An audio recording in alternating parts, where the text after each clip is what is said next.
대전시에 이어 충청남도 그리고 여당 핵심 인사까지 이제는 실내 마스크를 벗을 때라는 입장을 내놨습니다. 방역당국은 아직은 안 된다고 밝혔습니다.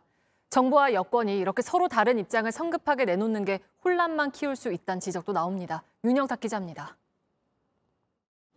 대전시가 먼저 실내 마스크 해제에 불을 붙였습니다. 카페나 음식점에 가면 다 마스크 벗고 식사하고 차 마시는데 또 다 마시고 나서 마스크 쓰는 것도 상당히 원칙에 맞지 않는 일인 것 같고. 충청남도도 같은 입장을 내놨습니다. 여당 원내대표를 지냈던 권성동 의원도 합리적인 대책을 마련해야 한다고 했습니다. 방역당국은 아직은 때가 아니라고 반대 입장을 분명하게 밝혔습니다. 억울한 죽음과 억울한 고생을 하게 되는 고위험 계층들에 대한 혹시라도 누군가 책임을 져야 되지 않겠느냐. 7차 유행은 시작됐지만 최근 확산세는 주춤합니다. 방역당국은 내년 봄 일상 회복을 위해서라도 실내 마스크 같은 마지막 방역 조치들이 있어야 이번 겨울을 잘 넘길 수 있다고 보고 있습니다. 지자체가 개별적으로 나서는 것들에 대해서는 이게 방역 정책의 그 신뢰성이라든지 일관성의 측면에서는 조금 문제가 있을 수 있다. 방역당국은 오는 15일 전문가 토론회를 시작으로 실내 마스크 해제를 위한 의견 수렴을 시작합니다.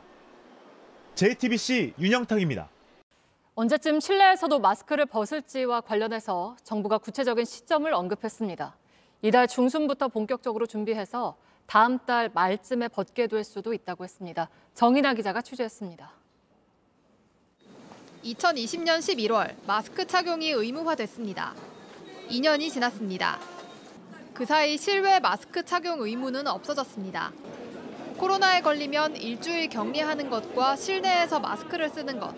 마지막 남은 두 가지 방역 조치입니다. 그동안 실내 마스크를 벗어야 한다는 목소리가 계속 나왔습니다. 실내에서 어차피 마스크를 벗고 밥을 먹는 거는 이제 공기 중에도 오염이 될 것 같다고 생각이 들어서. 한덕수 국무총리가 구체적인 로드맵을 내놨습니다. 지표에 대한 하나의 그 기준을 좀 만들어가지고 그게 되면은 벗자 하는 건데 1월 말쯤 그런 좀 그 요건에 달할 수 있지 않을까라고.